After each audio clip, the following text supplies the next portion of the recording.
This is a true story, and I was literally on the verge of failing my exam because I clicked the reset button, and I didn't even know how to get it undone or something like that.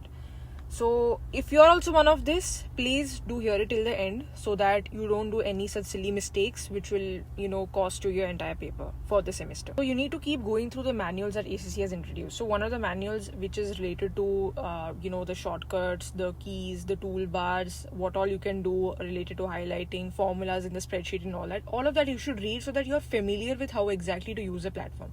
So I've seen people using NPV and IRR formulas and doing the calculation, and then ending up wasting around 5 to 10 minutes in that, while you could just simply do it using the NPV and IRR formula that is in the spreadsheet. So first of all, note down all the formulas that are relevant to your syllabus. If you're writing AFM exam, so of course if you've got Black & Scholes option pricing model, you should know when to use logarithm, ln, when to use the cumulative distribution function, when to use what is a formula for that, and so on.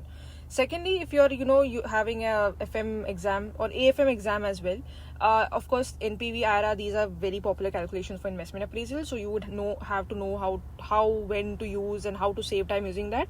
So please, time to time, utilize such functions. Think for things like adjusting your decimal places, or converting into percentage, or left aligning, right aligning, all of this is there in the spreadsheet just like any other Excel sheet. You don't have to worry about any of that. Then there is something called strike through for something if you have irrelevant information and this cluttered, the exhibits are up too high and you don't want any relevant information out there and so on. So you will make sure that you strike through it. And if you want to highlight the keywords, you will just use the highlight function, the yellow one usually. Let's say you got two tables in the question and you have made one already using a specific format and all, and now you want the same format in this other table as well. You will simply use Format Painter and just utilize that, and don't waste even a single second in making a table. Simple, guys. There is Ctrl-Z for undo and Ctrl-Y for redo. You should be aware of these two arrows respectively. Let's say that you want to disclose your discounted number into a fraction, that is 1/2 or 3/2 or something like that. So you're basically trying to show 3.5 years for your discounted payback period, something like that maybe.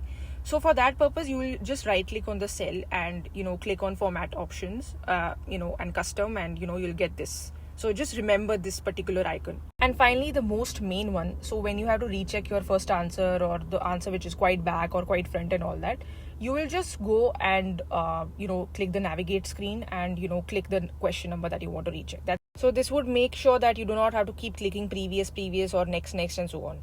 If you found all these tips useful, please do like and share, and trust me, these can actually save a lot of time, especially if you're writing the exam for the first time or using the practice platform for the first time.